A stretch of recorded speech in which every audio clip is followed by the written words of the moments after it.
Bonjour mesdames et messieurs, aujourd'hui mercredi, nous sommes là dans le cadre de cette antenne. Vous le savez, nous vous partageons l'actualité au niveau local, national et international. Commençons par l'agression rwandaise. C'est Kinshasa qui publie les images de l'incursion de l'armée rwandaise en renfort au M23. On en parle ici. Bien sûr, c'est le gouvernement à travers son porte-parole qui a publié quelques images attestant l'incursion de l'armée rwandaise à l'est de la RDC. Le ministre Patrick Muyaya a assuré dans un tweet balancé ce mardi 24 octobre qu'il s'agit des images en provenance des drones de sécurité de la RDC. D'ailleurs, des images ici partagées par nos confrères du média en ligne Mediacongo.net, encore pris la main dans le sac par nos drones. Nouvelle incursion de l'armée rwandaise en rapport aux terroristes du M23/RDF essoufflé, s'est exclamé le ministre de la Communication et Médias, et d'ajouter massacre en série dans les villages de Rusenze, Bishiche, Marangara, Tongo, Ruchuru. Il y aura des conséquences, a-t-il conclu son tweet. Depuis l'envahissement du territoire congolais par le M23, Kinshasa ne cesse de répéter que le Rwandais de Paul Kagame est derrière, donc le Rwanda de Paul Kagame est derrière les mouvements rebelles. Ici, on parle de plaintes qui ont fini par trouver un écho favorable auprès des Nations Unies, qui ont à leur tour prouvé dans différents rapports que Kigali soutenait le M23. Ici, dans le cadre toujours de cette antenne, c'est chez Bemba, le royaume des Pays-Bas plaide en faveur d'une solution diplomatique à la crise sécuritaire dans l'est du pays.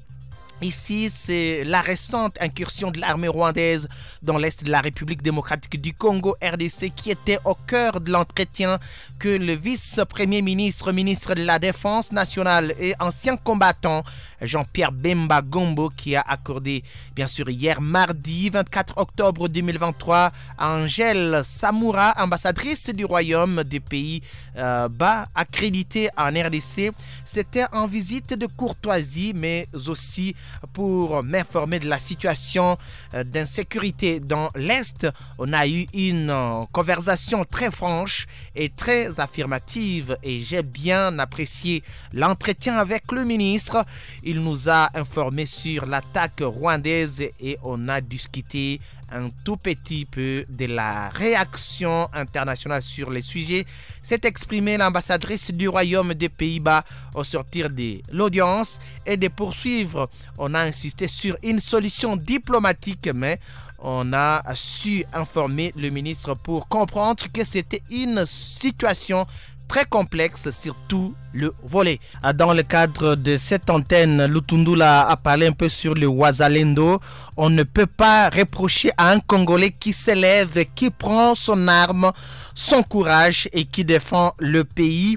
On en parle ici ce matin. C'est le gouvernement de la République démocratique du Congo qui reconnaît les efforts consentis par les groupes d'autodéfense Wazalendo patriotes, c'est-à-dire autrement appelés résistants face au mouvement terroriste M23 pour la défense de l'intégrité territoriale. Au cours du briefing presse du lundi 23 octobre dernier à Kinshasa, le ministre des Affaires étrangères a rappelé que la Constitution oblige chaque Congolais à défendre la République. À en croire Christophe Lutundula, l'on ne peut pas faire des reproches à un Congolais qui s'élève pour défendre son pays. Il ne faut pas oublier que nous avons une constitution. La constitution oblige chacun de nous à défendre la République, l'État, c'est-à-dire l'intégrité territoriale, les populations et les lois de la République. Donc, on ne peut pas reprocher à un Congolais qui s'élève, qui prend son arme, son courage et qui défend le pays. Ça, c'est très clair. Nulle part au monde, un pays digne de ce nom ne peut pas, ne peut se comporter de cette manière-là. Kondida, a déclaré ses membres du gouvernement. Pour rappel, le groupe d'autodéfense Wazalendo combat depuis plusieurs semaines les rebelles du M23 dans la province du Nord Kivu. Après des affrontements, ces patriotes appelés aussi résistants ont récupéré plusieurs localités dans les territoires de Massissi et Nyiragongo. Ces prouesses ont été saluées par de nombreux Congolais. Également ce matin dans l'actualité, nous parlons de la présidentielle. C'est Noël Tchani qui saisit la Cour constitutionnelle pour obtenir l'invalidation de la candidature de Katumbi Moïse Tchapwe. On a parlé ici, c'est dans une correspondance du 20 octobre 2023 adressée au président de la Cour constitutionnelle. Noël Tchani, candidat à la prochaine présidentielle, qui appelle bien sûr à l'annulation de la décision numéro 16/CENI/AP/2023 du 19 octobre 2023 portant publication de la liste provisoire des candidats déclarés recevables et irrecevables à l'élection du président de la République. En croire Noël Tchani, l'ancien gouverneur de l'ex-Katanga a acquis une nationalité étrangère sans renoncer à la nationalité congolaise qui reste une et inclusive selon la Constitution. En effet, il est de notoriété publique que Moïse Katumbi Tchapwe, dont le certificat de nationalité datant de 2015 a cessé de produire des effets en droit depuis 2018 au motif qu'il s'est prévalu d'une nationalité étrangère en 2017 et partant a renoncé à la nationalité congolaise qui est une et inclusive. Lit-on dans cette correspondance. En 2018, à la veille des élections présidentielles, poursuit cette correspondance, une vive polémique avait éclaté sur la nationalité de Moïse Katumbi Tchapwe qui détiendrait une autre nationalité que celle de la République démocratique du Congo, lui faisant ainsi concurrence.